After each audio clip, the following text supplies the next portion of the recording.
Good day, friends. Welcome to another episode of Marriage Encounter. We're delighted to be with you. With me, Dr. Greene, is Dr. Braithwaite.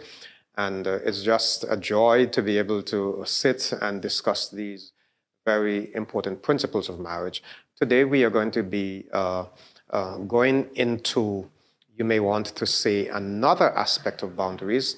And I wanted this time to, again, acknowledge the fact that we're using the resource Boundaries in Marriage by Cloud and Towson. And this is a wonderful resource. Just as a backdrop to what we're discussing, we're going to be talking about the laws of boundaries today. Dr. Braithwaite, good day. Welcome. Good day, good day. It has definitely been an intriguing discussion. And Doc, we've been enjoying it. I think that it's been very helpful to help people just to clarify some of their own feelings. Sometimes you go through something and you don't quite know how to identify it. You don't know what to call it. You know you're feeling something, but you're not sure. And I think this has been very helpful in that process. So again, we encourage you, just call somebody, let them know that Marriage Encounter is on. Encourage them to listen, to watch as we continue to give God thanks for his blessings. Well, we want to, as always, begin with a word of prayer. If you're able to, just take the moment to join us in prayer. Father, we are so grateful for the privilege, the opportunity to spend these moments to share principles, to guide our relationships, and particularly marriages. We ask that you will be with our listeners, that you will grant them wisdom to listen objectively and to be able to make the application that is necessary to the various circumstances and situations. Grant us your peace and your guidance in Jesus' name. Amen. Amen. Now, Doc, today we're going to be talking about the laws of boundaries. Yes. And I want to begin this way as we get ready to discuss law number one. Let's assume that there is a couple. The man truly loves his wife, but let's say that she is an habitual spender. So whenever she gets the credit card, she forgets that there is something called a limit. She forgets that there are other commitments that the family has, and she overspends.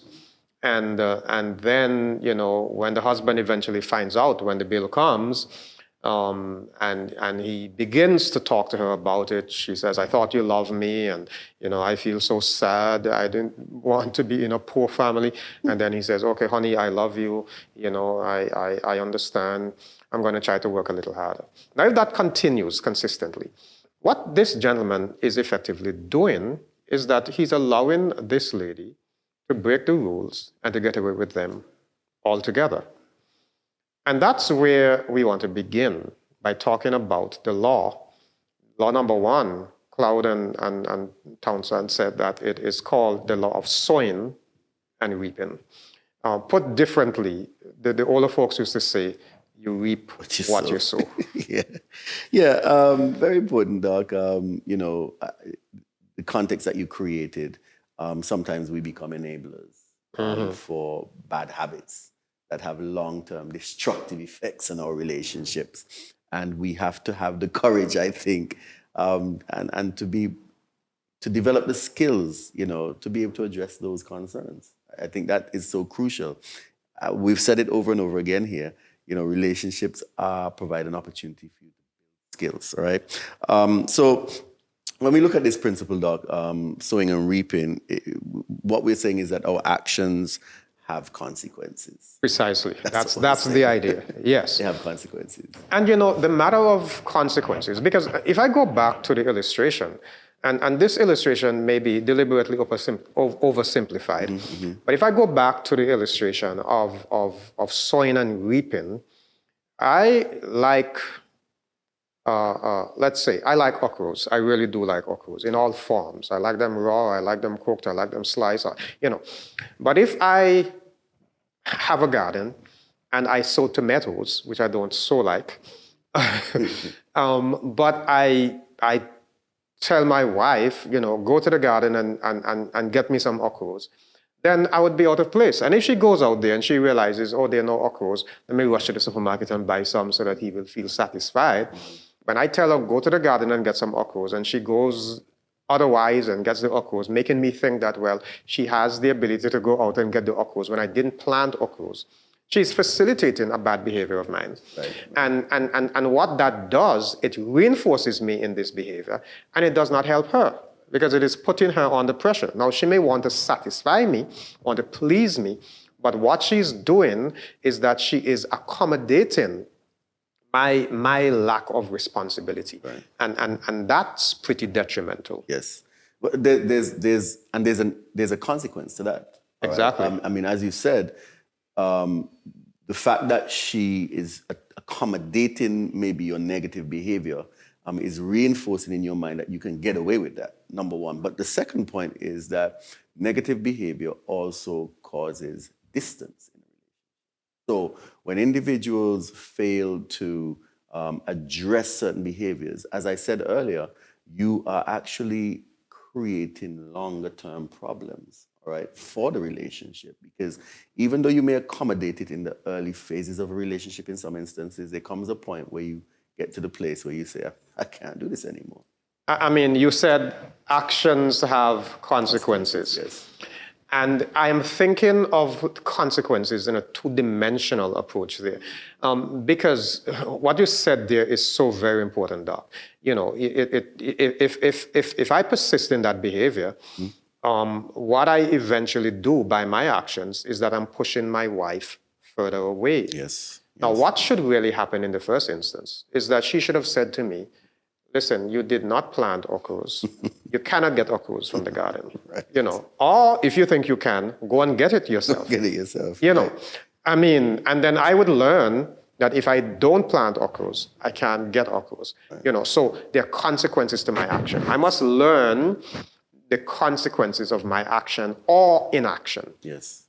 And when my wife does not cause me to enforce that, or when she facilitates my evil behavior, then her action also has consequences. That's right. So hence I'm talking about the two-dimensional element of the consequences. Yes. So you reinforce on the one hand, and on the other hand, the individual themselves feel a sense of, it creates that sense of loss or brokenness. So very importantly, as we consider this whole concept of consequences, Doc, I would like to say that when we are unloving or irresponsible, as Townsend and Cloud say, people withdraw from us by emotionally shutting down or avoiding us or eventually leaving the relationship. That is when we are unloving and irresponsible. But when we are loving and responsible, the opposite is also true. That's correct. It grows. It grows, yeah. Right. So,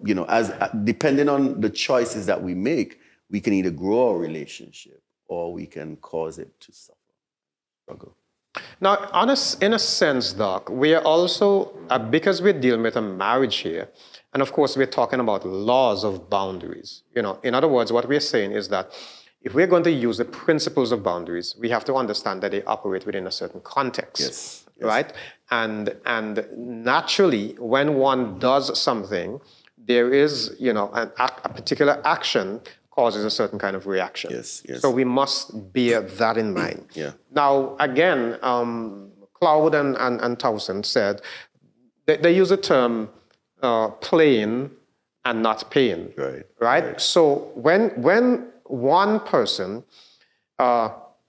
does something negative and the other individual facilitates it, that creates a greater challenge. I think that's the point we're making. I want to just share a quote from their book here. When you sow mistreatment of people, you should reap people not wanting to be around you. I mean, if you're grumpy, but I am facilitating your grumpiness, and I'm saying maybe it's my fault. So many persons, like to say, maybe I got him upset, so let me try to do this to make him feel better and that kind of thing. Rather than telling the man that he's out of place. I mean, it may sound a little harsh, but Yeah, yeah. reality is sometimes we have to let people know that, this behavior is not acceptable and we're not going to facilitate it any longer. Interestingly, Doc, as we talk about this, I have discovered that sometimes people tend to do the things that are healthier in their friendships as opposed to their marriage, right? And let me explain what I mean by that.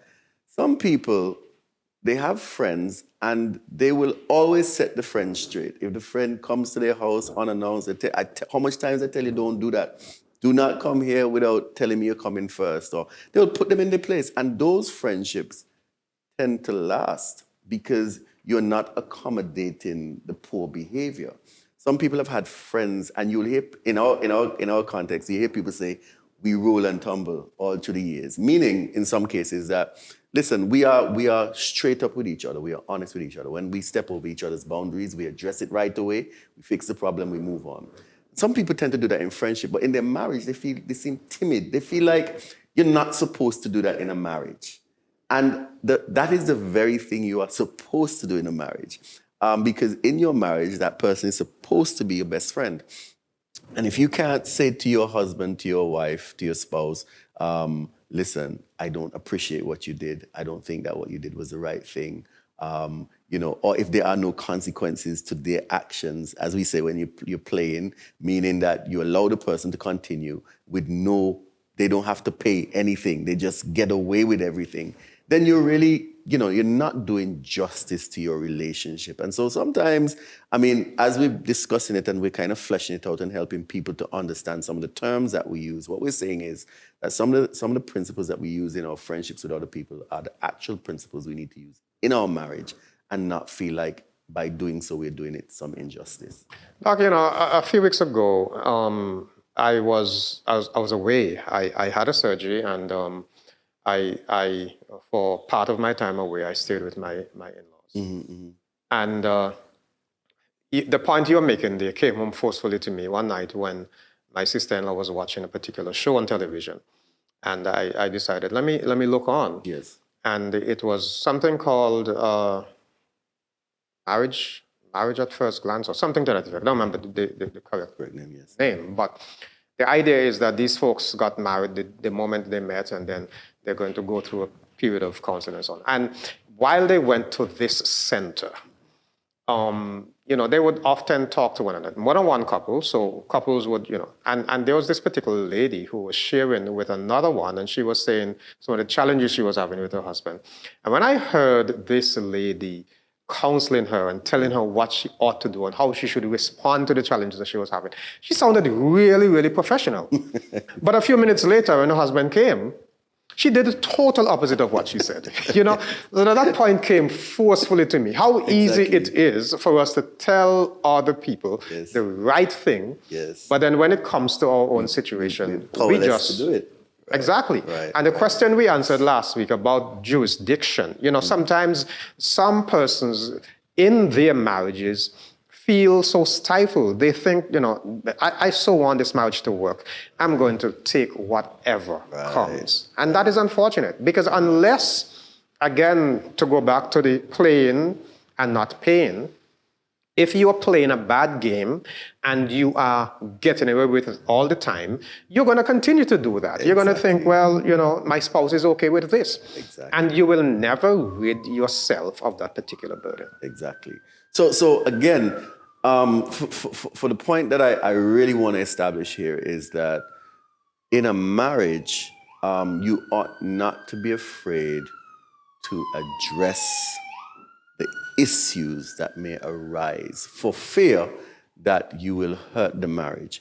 The truth is, when you address issues, of course, within the context that we have shared, addressing them well, addressing them using the various principles, not just speaking out of turn and that kind of thing, but using the solid principles to address issues in your relationship, you're really doing your relationship a good thing. We keep saying over and over again that research has shown us over and over again that people who learn how to address the issues in a relationship in healthy ways end up having far more intimacy in their relationships. You know, people who try to hide away, Doc, and try not to address issues and try to cower and to pretend, those people don't experience great intimacy. Because the truth is that they are unable to connect at emotional levels because they're afraid of each other. So they may not have a big blow up at home when they do that, but on the emotional side, there's a lot of pain. So you ought to deal with the matter, deal with it substantively, so that you can have what we call, this coming together, where you see each other, where you can understand and reason with each other on that deeper level. That's what intimacy is really all about. And when we make those tough decisions, Doc, when we say, listen, this action has a consequence, we ought to understand that those consequences help to mature our spouses, help to sometimes shock them into reality. When there is a spouse who is an alcoholic, and in spite of all of the complaints and the threats from the other spouse, he or she doesn't change, when the spouse eventually gets up and says, listen, you're either going to this institution or I'm gone, then he does something. And I see this in my own experience all the time. A woman may be telling her husband, we need to get counseling, and he's saying, I don't want anybody to tell me how to run my life and that kind of stuff. And one day she packs up and she leaves. And then he calls me and he says, Pastor, I want us to do counseling. Right. So what he was seeking to avoid for so long, her action now forces him to do it. Sometimes, unfortunately, too late. Yes, so very true. It's such an intriguing discussion, and there's so many things that we could talk about. One of the things that I want to share is that sometimes in a relationship, as one of the spouses may continue to sow seeds of anger, maybe sometimes selfishness and withdrawal. A person throws temper tantrums in the house, and there are no consequences to that. All right? It happens, it goes... Well, let me say, not only is there no consequences, but the behavior is enforced because the other spouse now says, oh, let me try to appease him or appease her. Let me try to do this, walk on eggshells so that doesn't happen. So you're actually facilitating the process. And what we're saying here is that you are allowing the person to get away with behavior. We keep saying it over and over again. That is unhealthy for your relationship. And you end up having to bear the burden of this moodiness, of these temper tantrums, of these mood swings. And for years, in some instances, persons get away with that. And as the individual who's receiving it, you sort of encourage the behavior by not addressing it. And here's what we're saying. We're saying no. We're saying no. Set boundaries. Address the matter. Not by getting up and walking out of the marriage, because, Cloud and Townsend will also tell you that, walking out of a marriage is really, as a first step, is not a boundary. It's actually a defense mechanism, which is not healthy, all right? But we're saying that, you need to utilize the skills that we've been sharing, some of the boundary techniques that we've been sharing with you, to help to address your situation. Do not let your spouse get away with negative behaviors, because if you do, you're just reinforcing it. And I'm sitting here and I'm imagining the example that you used, Doc. I'm imagining the burden that this spouse is carrying. Now assume that this spouse has a job that is very emotionally demanding. When he or she comes home from work, they would want to have an environment where they can, find relaxation and comfort in each other's presence. But when this person has to continuously facilitate the misbehavior of their spouse, that's another burden, because they may withdraw, they may take the whatever it is that the spouse is meting out to them. And then at night now, they go with that burden, they carry that. And we haven't spoken to the whole effect that this may have on children, and how that is shaping the outlook on those children's life, that may cause them to have a very skewed concept of marriage for the rest of their life. So again, let's make the point and let's make it clear that as we discuss these laws of boundaries, we're saying if you do not enforce the law, if you break the rule, you're not going to be able to establish proper boundaries, and you're going to suffer as a result. Yes.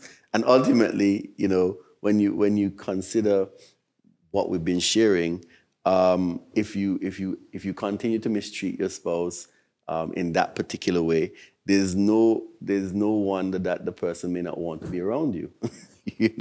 I mean, it's just a natural outgrowth. If somebody keeps treating you badly, you don't want to be around that person. I mean, even pets, Doc. If you mistreat your pet, your pet is going to become afraid of you after a while. After a while, your pet doesn't want to be around you either. Now, Doc, this is a very serious concept, you see, because as we deal with emotional issues in relationships, there is to be, over time, as you know, a young couple gets married. At first, there is the heightened emotion, the marriage, the honeymoon, and that kind of thing.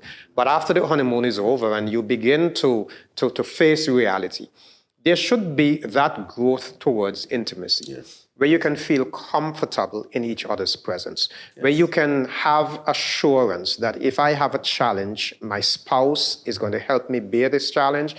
I can offload on my spouse and get honest and objective feedback from my spouse. I can count on my spouse. I can rely on my spouse. Now, what that does to a relationship is that it makes you know that this individual is a genuine friend and companion, somebody that you feel safe with. When we don't do that, when that is not the case, when we are covering for the individual, when I can't be honest with my spouse and say to my spouse, your behavior is not acceptable, and you're driving me crazy, silently I begin to suffer and I begin to withdraw. And over time, what happens is resentment begins to build. Yes. And I find myself at work saying, oh man, it's time to go home again. I wonder if I could go somewhere else. And that doesn't build a relationship. That destroys the relationship. Doc, very importantly here, relationships are also about growth, right? As you engage in the realities of your relationship, you go through the ups and the downs, you have those challenges, you address issues, and there are consequences to your behavior. What should happen is that you should grow. The journey should be one that helps you to improve, not to stay at the same place, spinning your wheels in the mud over and over and over again and doing the same things. But your journey now takes you to a place where I want to improve. You know what? I want to get better at this. I don't want to keep on being moody. I don't want my wife and my children to be afraid of me when I come home. Unfortunately, some spouses, both male and female, seem to enjoy an environment where, when I come home, everybody scatters, and that's what they consider as respect. They see me, I'm the boss. When I come in, everything gets straight. That's an unfortunate environment. Why would you get married to live like that? I don't know. I mean, that's dysfunctionality, I mean, the children are scouring to get this, oh, daddy's coming. Yes, yes. You begin to see daddy as a tyrant. A tyrant. Yeah. And you don't want that at all. That's right. That is not a good image to have of your father. And while you were talking, Doc, I was here thinking that if I ignore the obvious, I suffer, my spouse also suffers, because my spouse, rather than addressing a real issue that he or she may have, now thinks that that is acceptable, that is normal, and they really don't get help. So when I stand up and I say, listen, we're talking about the law of sowing and reaping. If you sow this, that is what you're going to reap. It is going to teach me that if I want a different outcome, I have to sow differently. That's right. Yeah. That's right. So yes, and that's the growth experience. Exactly. The consequences have taught you something, so you now grow and you now choose to relate to particular issues in more constructive ways, ways that are going to bring harmony as opposed to disunity.